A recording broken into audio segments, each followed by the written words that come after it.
This is All of It on WNYC. I'm Allison Stewart. We have officially launched our All of It Summer Reading Challenge. We're challenging readers to read books in 6 different categories by Labor Day weekend. And if you finish, you get a prize. You've only got until July 4th to sign up. So head to wnyc.org/summer reading challenge to find out how and to learn about all of the categories. And if you're looking for a new book, we've got you covered. Ann Patchett's 10th novel is titled Whistler, and it's out today. Whistler is not the main character. Whistler refers to a horse hero in a story that a dad tells his kid about during a difficult time. Actually, it's a stepfather who tells this story to his precocious stepdaughter.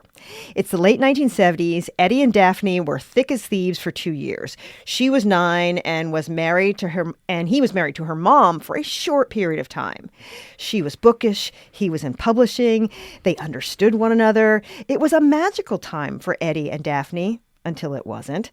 After a bad accident involving Daphne, Abigail, her mom, banished Eddie from their life. Ultimately, Abigail took up with a third spouse. Flash forward, and Daphne is 53 years old, and Eddie appears in her life again, older, charming, wise, and full of answers to a time in her life which she's put in a box. The book is interesting because there are no bad guys, only some bad situations where people try to survive.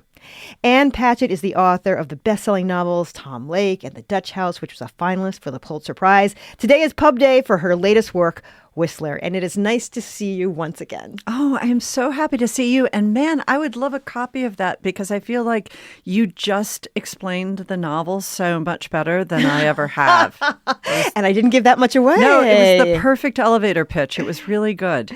So the book starts in the Metropolitan Museum of Art. What's Daphne doing there? Daphne is taking the day off with her husband, Jonathan. She's a school teacher. Her semester's over. He's getting ready to take a trip.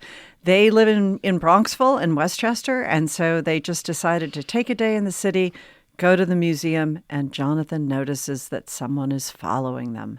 But she thinks, they have a running joke. Daphne once told him, old guys are really into me. Yes. Are they? Or is she into older guys? No, I think older guys are really into her. It's been very interesting, that whole concept, because I've had a couple of older guys who have interviewed me said, oh, yeah, I know women like this. I know women who just can never find anybody their own age because they're so intimidating. And so they wind up being a magnet for older guys. So right off the bat, Eddie Triplett enters the story. What did you observe about the qualities a gentleman would have, that Eddie would have? He has on a pink shirt and gray slacks. And he's trying to make himself invisible. There's absolutely nothing aggressive about the way he's following them. And as soon as he sees them seeing him, he immediately runs into another room. So there's just, you can tell right away he's going to be a sweet guy. Daphne passes a Charles Ray sculpture, 2 horses, right before they meet. Mm-hmm. What do the horses come to represent in the story? Well, of course, there is a horse on the cover. There is right there. And so she's not thinking about Eddie or her past, but when she sees the Charles Ray sculpture, 2 horses, she's just mesmerized by it, which anybody would be mesmerized by it because it's a great piece of art. But it sets the scene for Eddie coming back because all those years ago when they were in a car accident, he tells her a story about a horse. Eddie is instantly charming, a classic New York gentleman. He works in publishing, not really thinking about quitting so much. He knows how to live life well. Yes. What do you think Eddie is missing in his life? Well, maybe he's missing Daphne. I mean, it's not that he's missing connection because he has a ton of friends. It could be that Eddie isn't missing anything, that Eddie just loves her and is so happy to include her. I don't think that he's trying to fill a space in his life, nor do I think she's trying to fill a space in her life. But they are crazy about each other, and they feel like this is an incredible second chance. This is a really, really romantic novel about two people who are not having a romantic relationship, but they love each other. It's interesting. Just in the first couple of pages, we're not quite sure about Eddie. Sure. Right? This guy's like lurking Stepfather, around, like right? what's going a on? Lurking stepfather. What did you want the reader to initially think about Eddie or to consider about Eddie before we recognize he's a wonderful guy? He's a mensch. Yeah. Well, Jonathan says, look, there's somebody following you. Don't you want to know? Aren't you interested? And Daphne's like, I'm not interested in a man who's staring at me or following me. And I think that women in the city, you've all had that moment where you think, oh, I'm clocking this person, but I'm not going to let it bother me. And so she's making a decision that this is not going to be a creepy situation. She's just going to ignore it. But basically, anytime there is a man following you and staring at you, it is de facto a creepy situation. Therefore, you think, well, then Eddie must be a creepy guy. And once you find out it's her stepfather, all the creepy bells and whistles go off because we've all read Lolita and we're triggered by the notion of a long absent stepfather. But that's not what it is at all. My guest is Ann Patchett. Her new novel is called Whistler, about a woman and her stepfather who must reconcile their past. In the book, we discover Daphne has incredible fond memories of Eddie, and she's about 9 years old. Why did you choose 9? I just think that nine is a great age. 9, you have some autonomy. You're allowed to make your own choices when you're 9, not all of the choices, but you're trusted if you have earned that trust, and you have a personality, and you could go off and have an adventure. 12, you're getting into the attitude zone. 7, you just don't have any autonomy at all. So 9 is nice. Daphne is surprised by Eddie's being there. It's a really welcome surprise in her life. Why is she so welcoming to a man who was essentially erased from her life? Her mother exiled him from the family. But she didn't. And that's a really important thing. She didn't make a choice. She didn't get to make that choice. She loved Eddie. When she finds out that her mother is divorcing Eddie, and her mother says, I'm divorcing him because he wrecked the car and you were in the car and he could have hurt you. That turns out to not be the case. But she says, no, you can't get rid of Eddie. But she doesn't have a say, and she doesn't have a voice in what is the most important relationship in her life. So that's a really, really hard thing to deal with. And people say to her in the book, her husband says later, why didn't you ever try to find him? And I think the reader thinks, why didn't you try to find him later? But we didn't have the internet back then. We didn't have any way of finding somebody. If your mother said, this person is gone, you didn't have a clue how you were going to find him. And you didn't think, well, when I'm older, I will find him. You just had to take your mother's word for it. There was an interesting passage after Abigail tells Eddie to hit the road because of this accident. She packs up all his belongings and she has them mailed to his friends. Yeah. And in the book, Daphne says, that's aggressive. But the other thing that should be said is, oh, my poor mother. Yeah. In that moment, what does she realize about her mom? One of the arcs of this story is that Daphne at 53 kind of got frozen in time with her mother at 9. Her mother did something that made her mad, and she's been mad at her mother ever since. And over the course of the novel, she starts to see her mother as an adult, and she starts to realize that her mother had some really hard choices and tough situations that she had to navigate on her own with 2 kids. And Daphne never cut her any slack. So when she says, oh, my poor mother, it's the opening up of her heart to her mother and finally thinking, oh, this couldn't have been easy. Daphne's birth father left because he was a fisherman and he just wanted to be on the boat all the time and never come home and be with the family. And so Abigail basically loses her first husband to the sea, and then she loses her second husband. And Daphne's like, wow, that was really tough. And then she marries a third self-help author. Right, Her third right. married. How much did Abigail's choice of husbands have to do with her girls? Was she trying to find a stable place for them? If she was, she didn't do a good job. No, not really. Not really. Daphne's sister, Lita, is a therapist, a well-known one, and she's the first person she tells about her encounter with Eddie at the museum. That's right.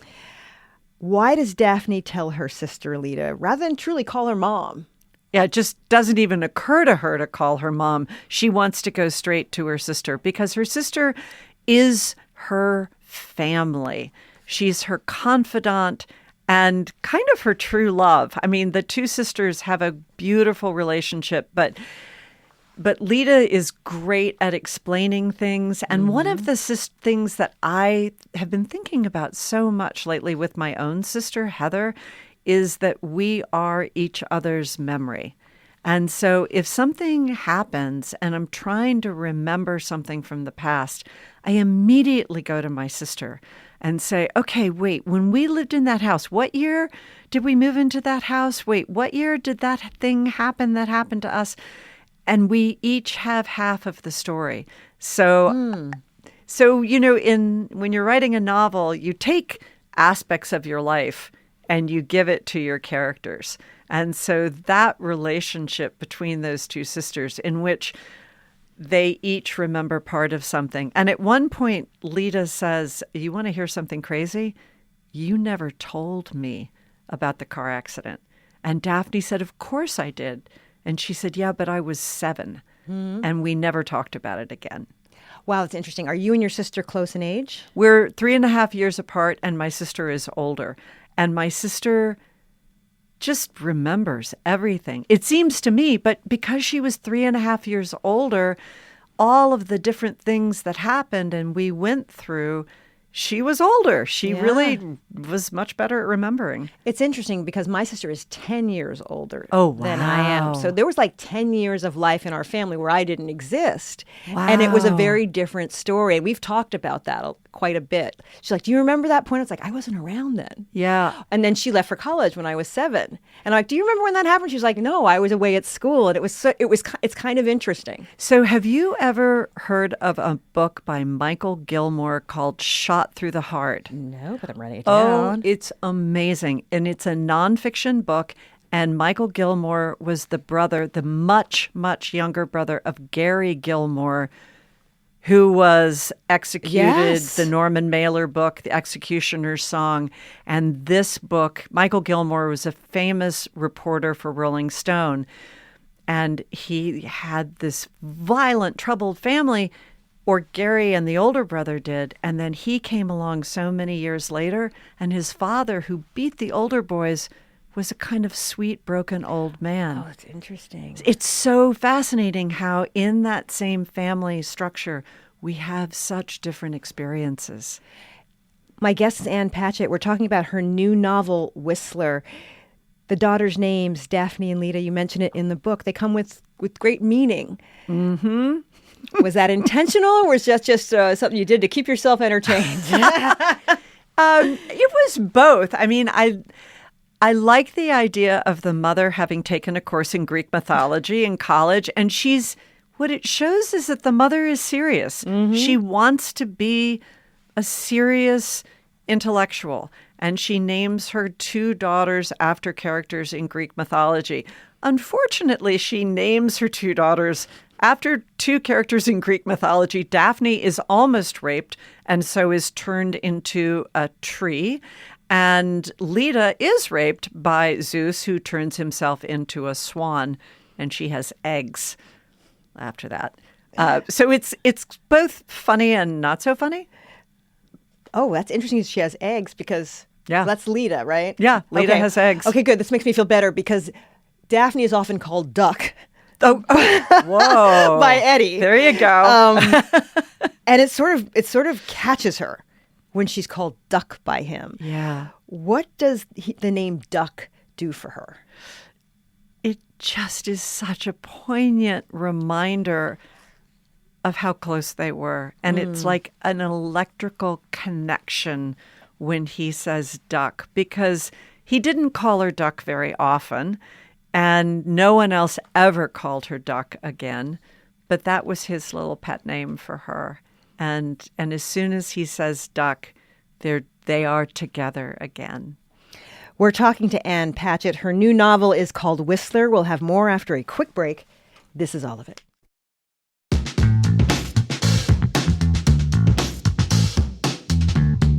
Oh. You're listening to All of It on WNYC. I'm Allison Stewart. My guest is Ann Patchett. She has a new novel out called Whistler about a woman and her stepfather who must reconcile their past. All right, we get to the date. January 18th, 1980. That's when the accident happens. Is there anything special about that date? No, but I looked it up on the calendar because it had to be a certain day of the week, because it had to do with school being out and all of these different things that were happening. And so I wanted it to be cold and snowy and a Friday. The accident happens, and to keep Daphne calm, Eddie tells her the story about a woman and her horse, Whistler. The horse is on the cover of the book, and how they essentially save one another. And it's a story within a story of your story. How did you come to the idea of a story within the story? Okay, so I don't have children. And one of the things that always trips me up is I can never remember the milestones or when things can happen. Like, I don't remember when a child speaks or when they walk, or if somebody says my kid's in the third grade, I'm not really sure, So the idea of Eddie telling Daphne a story, which winds up being a really inappropriate story. He should not be telling her this story, but he doesn't know. Yeah. Like, he wants to comfort her and entertain her and take her mind off the problems.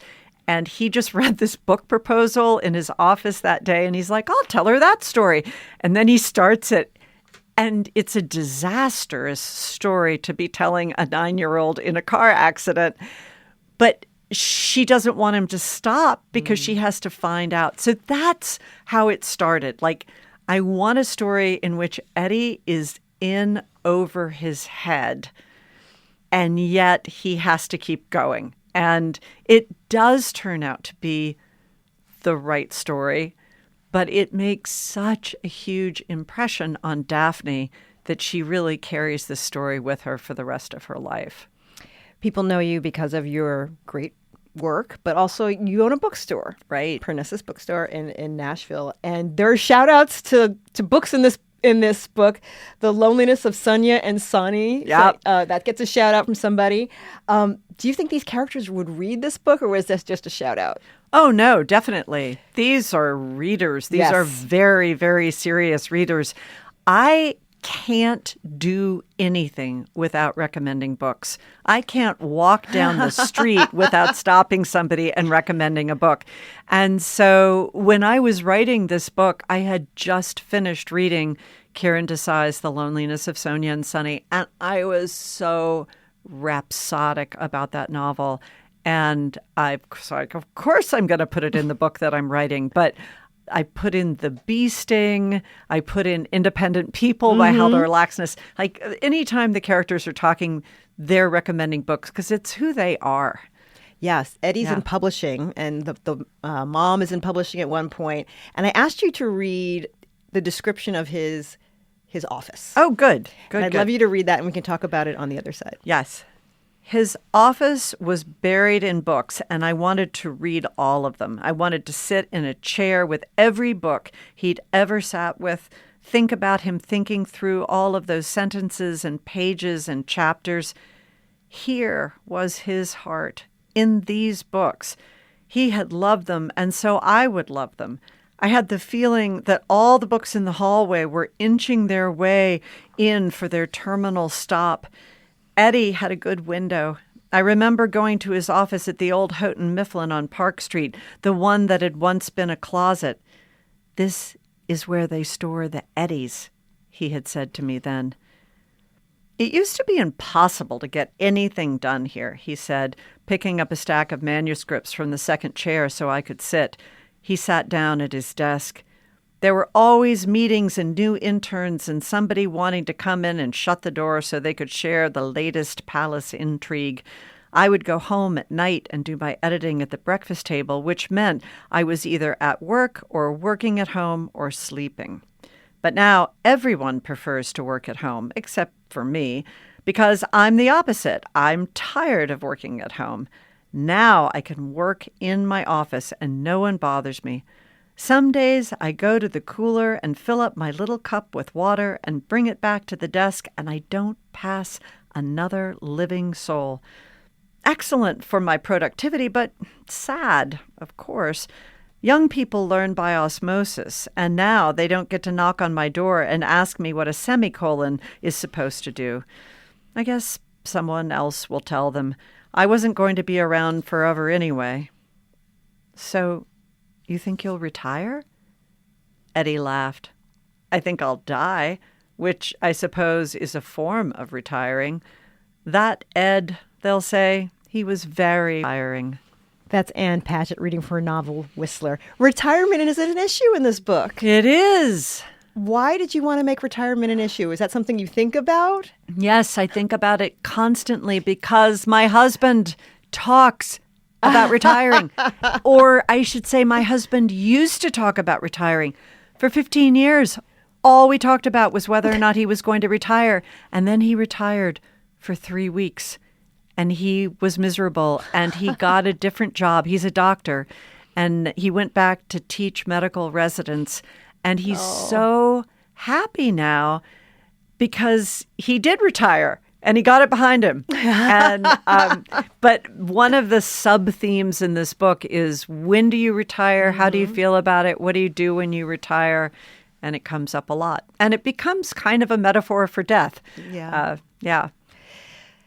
From this point on, we learn about Daphne's life, Eddie's life, Abigail's life, even her other two husbands' lives. And the thing is, no one's a bad guy in this book. They have flaws, but nobody's really evil. What's the challenge of writing a book where there's not someone to gang up on? Well, it's funny. I think about this a lot in terms of my own life. There's a lot of sadness and suffering, terrible things going on in the world. But in my own life, everybody's nice. In the bookstore, everybody's nice. My family, my friends, walking the dog, going to the grocery store. I'm kind of amazed at how people help one another and are kind to one another. And I want to see that represented in literary fiction because I feel like there are some of the greatest minds in literature writing about people being horrible to one another. And that's covered. That's good. That's good. They've done a great job. But the other part of it isn't covered. So yeah, that is a challenge. How do you write a picnic about a sunny day? Really easy to write a picnic in which the river rises and the lightning strikes and the fire starts and whatever, you're trampled by ants. But it's harder to write a book about a lovely picnic. And I also think it's what we need. Yeah. It's what we need right now. We need some representation of people being loving and kind to one another because it's out there. And at your bookstore, Parnassus, you interview authors. Constantly. What have you learned by interviewing authors? I've learned to keep my mouth shut. I've learned that to be a great interviewer is like being a great bridesmaid. You take all of your energy and your light and you shine it on another person. And so often I'm interviewing an author and they're telling a story and I want to say, oh my gosh, that happened to me too. Oh, I know exactly how that felt. Let me tell you. And I just think, keep your mouth shut. Mm-hmm. And that's a great lesson in life. Listen, just let people tell their stories, shine your light and your interest on them. People so want to feel your attention, and it's the greatest gift you can give. You were kind enough to put together a list for our summer reading challenge. So let's get to it. A book published in 2026, aside from Whistler, but you can read that one too. What do you think? So many great ones, but I'm going to pick The Left and the Lucky by Willie Walton because I think you've probably already read Kin by Tiare Jones, and maybe you've already read John of John by Douglas Stewart. But maybe you haven't read The Left and the Lucky. And it's a great book about people who are having hardscrabble lives, working for a living. Willie Walton is the Steinbeck of our time. It's a novel about a house painter and the kid with a rough life next door. A book about United States history or American historical fiction. This is for our 250th celebration. Doris Kearns Goodwin gives the great banquet of appropriate titles for this category, and I have read every single one of her books, and I'm going to say her most recent, An Unfinished Love Story, which is about the fact that she worked for Johnson and loved him, and her husband, Dick Goodwin, worked for Bobby Kennedy and loved him, and it's about that time in history, but also about the conflict in their marriage that was represented by Kennedy and Johnson. A book set in or written by an author from one of the 48 countries participating in the World Cup. Scotland, Maggie O'Farrell, Land, also published today, my pub day sister. I love Maggie O'Farrell's book, and this one, Land, is the best. And people say, well, it can't be better than Hamnet. Better than Hamnet. I believe she's going to be on the show in a couple of weeks. So good. This is just a classic. And the hardest one to pick. It is hard. So I picked Portrait of a Lady by Henry James because not only is it one of my all-time favorite books, it was the favorite novel of my friend Jim Fox, who Whistler is dedicated to. Oh. A work of genre fiction. Okay, so I'm going to say Jonathan Strange and Mr. Norrell by Susanna Clarke. Fantasy, huge. It's 800 pages. You might say, I don't want to read a book that's 800 pages, but all I can tell you is at the end, you're going to read it again. And the audio is amazing because I read it and then I listened to it.